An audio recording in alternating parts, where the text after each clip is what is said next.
Vamos a desarrollar la prueba U de Mann-Whitney en nuestro capítulo de estadística no paramétrica.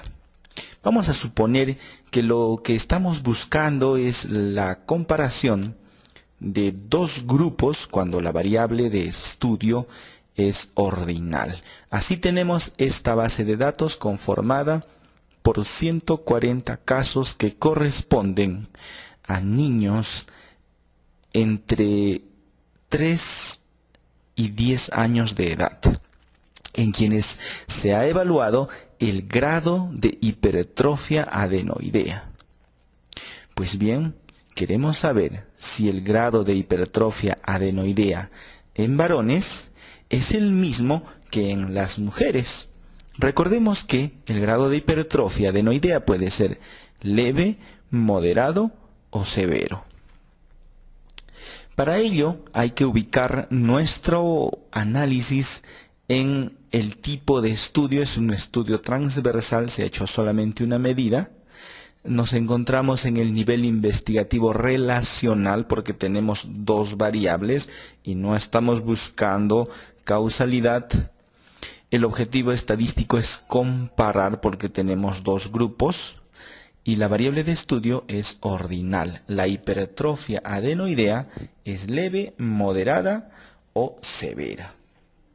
Bien, necesitamos completar nuestra tabla de contingencia y en ese sentido vamos al menú Analizar, Estadísticos Descriptivos, Tablas de contingencia.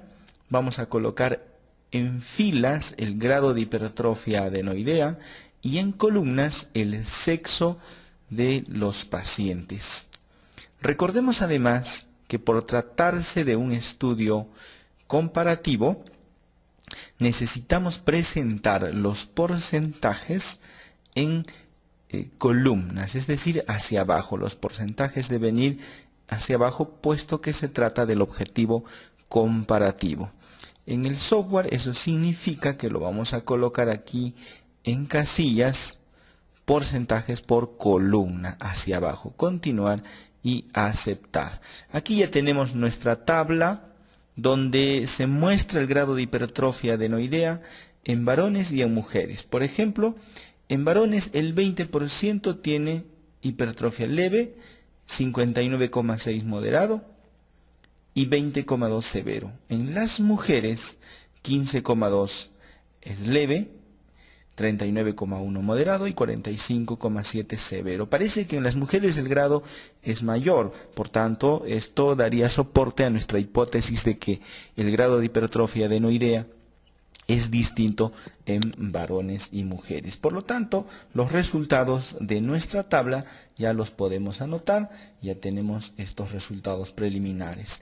La hipótesis es la que acabamos de mencionar, el grado de hipertrofia adenoidea es distinto en hombres y mujeres, niños y niñas, o como querramos mencionarlo. La hipótesis nula es aquella que contradice a la hipótesis del investigador. El grado de hipertrofia adenoidea no es distinto en hombres y mujeres. Estamos trabajando siempre al 5%, que es lo mismo que 0.05 en cifras decimales.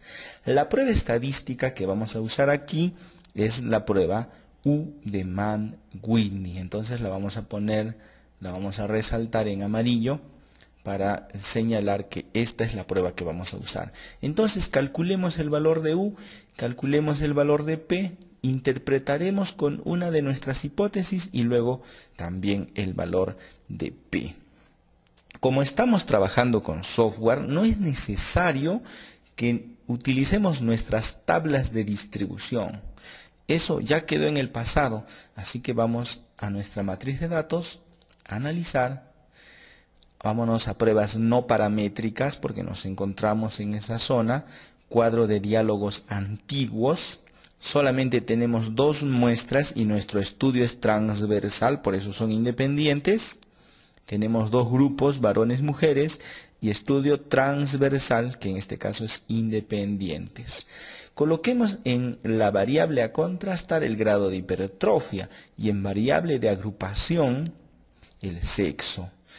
Casi siempre definimos el sexo como 1 masculino y 2 femenino. Colocaremos esos números aquí. Y enseguida la U de Mann-Whitney viene señalada por defecto. Pues bien, vamos a aceptar. Y listo, ya tenemos la U de Mann-Whitney. El software nos ha calculado otros valores, pero que no vamos a tenerlo en cuenta para efectos de nuestro ejercicio. Entonces, ¿cuál es el valor de U de Mann-Whitney? El valor de U es 1637. ¿Cuál es el valor de P? La significancia asintótica bilateral, así se le llama al valor de P. Así que mejor usemos el nombre de P valor o valor de P para no complicarnos. Y vamos a interpretar dando como respuesta una de nuestras hipótesis. Dado que el valor de P no supera el nivel de significancia, es decir, se encuentra por debajo del nivel de significancia, y este es el máximo grado de error que estamos dispuestos a aceptar, no aceptaríamos más de 0.05 de error, y el valor calculado es de 0.1, pues estamos con un error por debajo de esto, así que es un error bastante bajo, de manera que nos quedamos con nuestra hipótesis del investigador y diremos que el grado de hipertrofia adenoidea es distinto en hombres y mujeres. No estoy diciendo que el grado de hipertrofia sea mayor en mujeres respecto de los varones, no, que si bien eso es lo que se observa en la tabla, es una conclusión a la que yo llego observando la tabla de contingencia, no gracias a la prueba estadística. La prueba estadística no me da direccionalidad, es una prueba de hipótesis a una sola cola. Pero claro, si yo me ayudo en la tabla de contingencia, podré encontrar que ciertamente el grado de hipertrofia adenoidea en las mujeres es mayor que en los varones, pero la prueba estadística solamente me dice que es distinta. Esta no es una prueba de direccionalidad, que sí las hay, pero esta no lo es. Ahora interpretemos el valor de P. ¿Qué significa este 0.1? Es un grado de error, así que yo puedo copiar esto y puedo decir con un error del 0.1, que es lo mismo que yo diga 1%, el grado de hipertrofia adenoidea en los varones difiere de las mujeres. Y podemos agregar incluso la edad, el rango etario en el que se encuentran estos niños para enmarcar la población sobre la cual se ha hecho el trabajo de investigación. ¿Por qué utilizamos la prueba U de Mann-Whitney? Porque el grado de hipertrofia adenoidea es una variable ordinal, que si lo fuera numérica utilizaríamos T de student para muestras independientes, y que si esto fuera categórico nominal utilizaríamos chi cuadrado de homogeneidad, pero no es el caso, sino más bien es una variable ordinal. Listo, esto es la prueba estadística U de Mann-Whitney.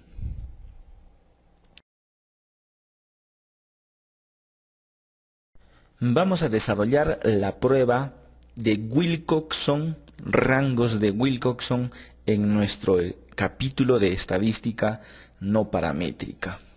Vamos a suponer que deseamos comparar los pesos de un grupo de pacientes antes y después de un mes de entrenamiento. Supongamos que este grupo de pacientes tiene síndrome metabólico y por tanto está indicado en ellos que logren una disminución significativa del peso que actualmente tienen. Y se han recolectado los datos, tenemos el peso antes de este periodo de dieta y ejercicios y también tenemos el peso después. Hay pacientes que han disminuido, como el primero, de 76,9 a 69,5. Aproximadamente 10 kilogramos, y la mayoría ha logrado un beneficio sustancial, pero también hay algunos que no han logrado tal disminución y que incluso experimentan un incremento de peso en la segunda medida. Lo que nosotros queremos saber es si el programa de dieta y ejercicios es útil, así que no nos interesan los casos individuales, sino el conjunto. Vamos a completar, antes de proceder a realizar nuestra prueba estadística, la media antes, después, y también la desviación estándar y la varianza. Entonces, hallemos esos datos sin antes sacar la diferencia. Primero necesitamos también el valor de la diferencia, y en transformar, calcular variable, vamos a colocar una nueva diferencia. Y vamos a restar del peso después, le vamos a restar el peso que tenían antes, y así vamos a conocer cuál es la diferencia, cuál ha sido la disminución. Por ejemplo, este primer paciente ha disminuido 7,39 kilogramos. Este ha disminuido más, como 15 kilogramos. Y hay pacientes que han aumentado. Este ha aumentado 3 kilogramos. Entonces tenemos una nueva variable que es en realidad la variable que se va a analizar. No se analizan estas dos, puesto que se trata de dos muestras relacionadas. Necesitamos entonces nuestra media, desviación estándar y varianza. Vamos a hallar estos valores. Aquí vamos a trasladar estas tres variables, y en estadísticos la media, la desviación estándar o típica, que son sinónimos, y la varianza. Continuar. No necesitamos tablas de frecuencias, aceptar. Hay más de un camino para hallar estos valores: media, desviación estándar y varianza. Bien, veamos, vamos a trasladar los datos a nuestro cuadro de respuestas. Así que vamos adelante. Esto es la media antes, la media después. ¿Cuál es la diferencia promedio o la media de la diferencia? 14 kilogramos. La desviación estándar en el primer caso es 3,38 kilogramos, en el segundo 4, y en la diferencia la desviación estándar es de 6, casi 7. La varianza es el cuadrado de la desviación estándar, así que lo podríamos hallar incluso manualmente, siendo que tenemos los valores de la desviación estándar en cada caso. Listo, ahora vamos a analizar si estas variables tienen normalidad. Vamos entonces a analizar pruebas no paramétricas, cuadro de diálogos antiguos, KS, Kolmogorov, Smirnov de una muestra, y traslademos las tres variables. Estamos contrastando con la normalidad, podríamos contrastar con otras distribuciones. Nosotros queremos saber si tiene normalidad. La Z de Kolmogorov-Smirnov para el primer caso es 1,58. 1,158. Después tenemos que el p-valor, este es un p-valor no significativo, por lo tanto nos dice que no hay diferencias. En el caso del peso después tenemos 0,9 y su p-valor es 0,375. No hay diferencias respecto a la distribución normal. En la diferencia, la Z de Kolmogorov-Smirnov tiene un p-valor que es significativo, y por tanto, por ser menor a 0,05, no tiene distribución normal. La diferencia de pesos en este grupo de pacientes no tiene distribución normal. Y si no tiene distribución normal, entonces no se puede aplicar una prueba estadística paramétrica, porque lo lógico era que usemos una T de student para muestras relacionadas, por ser un dato numérico, y sin embargo la distribución de la diferencia no tiene normalidad, por ello no podemos usar la prueba T de student para muestras relacionadas. Vamos a usar la prueba estadística que corresponde sin antes plantear nuestra hipótesis. El peso de las personas o pacientes después difiere de la medida antes. Le podemos agregar ahí que es antes y después de una jornada o un periodo de dieta y ejercicios. La hipótesis nula dirá que no difiere. En esencia, ese es el sistema de hipótesis. Se le puede, claro, adornar con palabras de acuerdo al trabajo que estemos haciendo. Siempre estamos trabajando al 5%, que es lo mismo que 0.05. Y la prueba estadística que vamos a usar aquí no es la T de student para muestras relacionadas, sino es la prueba de Wilcoxon, rangos de Wilcoxon. Aquí vamos entonces, la vamos a seleccionar. Calculemos, vámonos a nuestra matriz de datos, a analizar. Pruebas no paramétricas, cuadro de diálogos antiguos, dos muestras relacionadas. El peso antes, el peso después.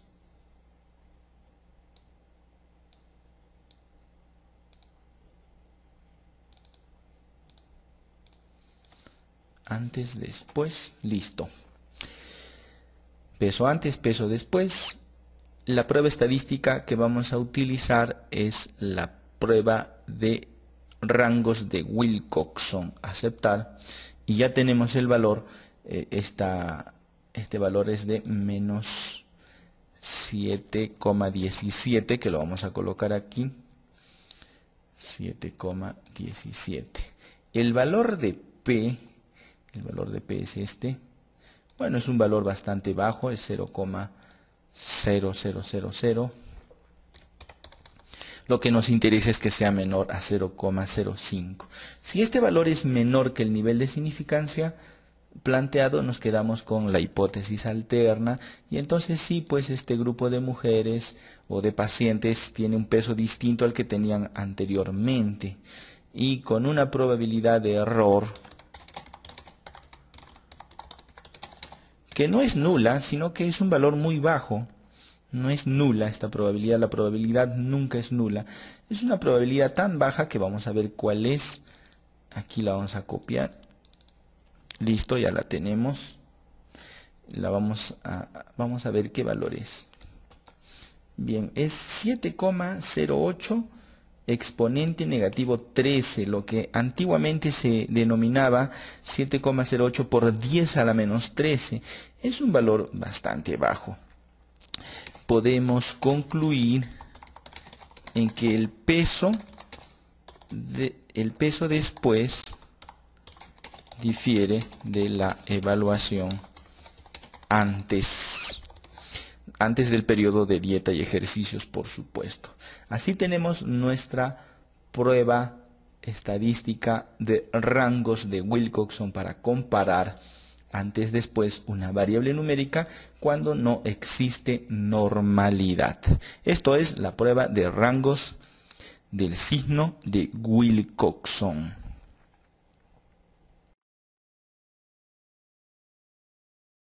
Correlación no paramétrica de Spearman.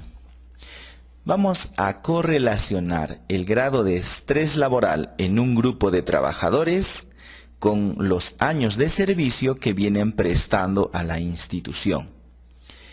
Para esto se ha medido el grado de estrés de 200 trabajadores catalogados como alto, moderado y bajo. También se ha consignado el tiempo de servicio en años para esta población. Vamos a completar en nuestra tabla el número de trabajadores, la media, desviación estándar y error típico para los años de servicio. En forma global, para todos los trabajadores y también de acuerdo al grado de estrés laboral que presentan. Vamos a nuestra matriz de datos en analizar, comparar medias, vamos a trasladar nuestra variable de estudio, tiempo de servicios, y como factor el estrés laboral. En opciones, nos dan 3 opciones por defecto, vamos a regresarlas y vamos a seleccionar solamente las que necesitamos: el número de casos, la media, la desviación estándar y el error típico. Entonces el número de casos, la media, la desviación típica o estándar y el error típico. Me aseguro además de que el orden en que ingresen en esta casilla de análisis sea el mismo que yo necesito en mi cuadro de resultados, para no tener que estar ordenándolos una y otra vez. Continuar y aceptar.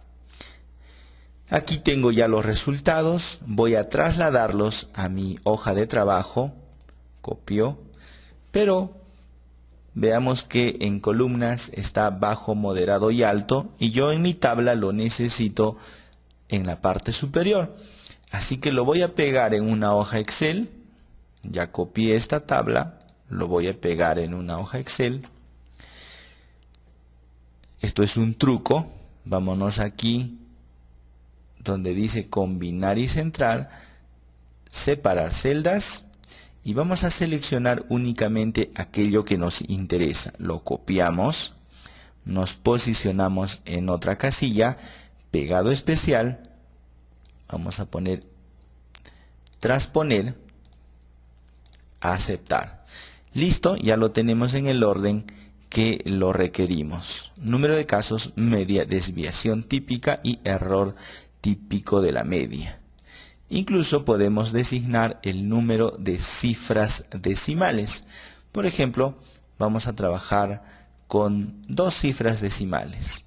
Copiamos esto y lo llevamos a nuestra hoja de ejercicios y ya tenemos los valores requeridos. Son en total 84 los que tienen estrés laboral de nivel bajo, 61 moderado y 55 alto de los 200 en total. Además, veamos que el tiempo de servicios en promedio para quienes tienen un bajo nivel de estrés laboral es de 21 años. Para los que tienen moderado, 24, es decir, vienen trabajando una mayor cantidad de años. Y los que tienen nivel de estrés alto, 25, una cifra aún mayor. Esto respalda la teoría de que mientras más años de servicio tengan los trabajadores, mayor será el grado de estrés laboral que presentan. Entonces planteemos nuestra hipótesis. Existe correlación entre el tiempo de servicios en años y la intensidad o el grado de estrés laboral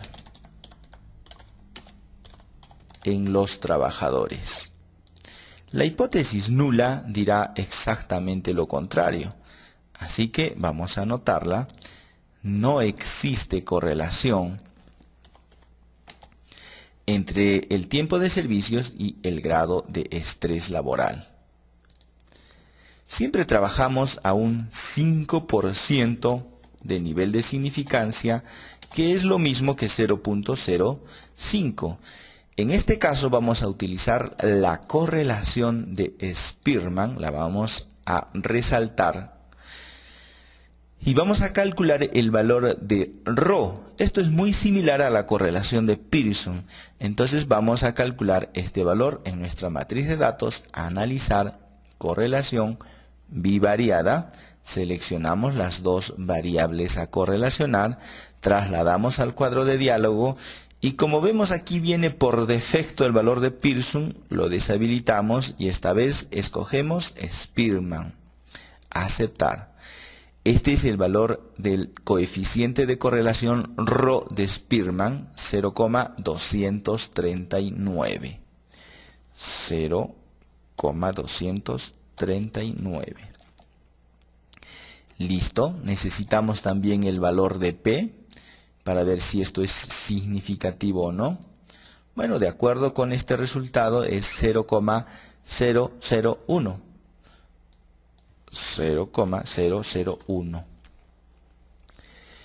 Vamos a interpretar, vamos a dar como respuesta una de las hipótesis. Este valor está por debajo de nuestro nivel de significancia.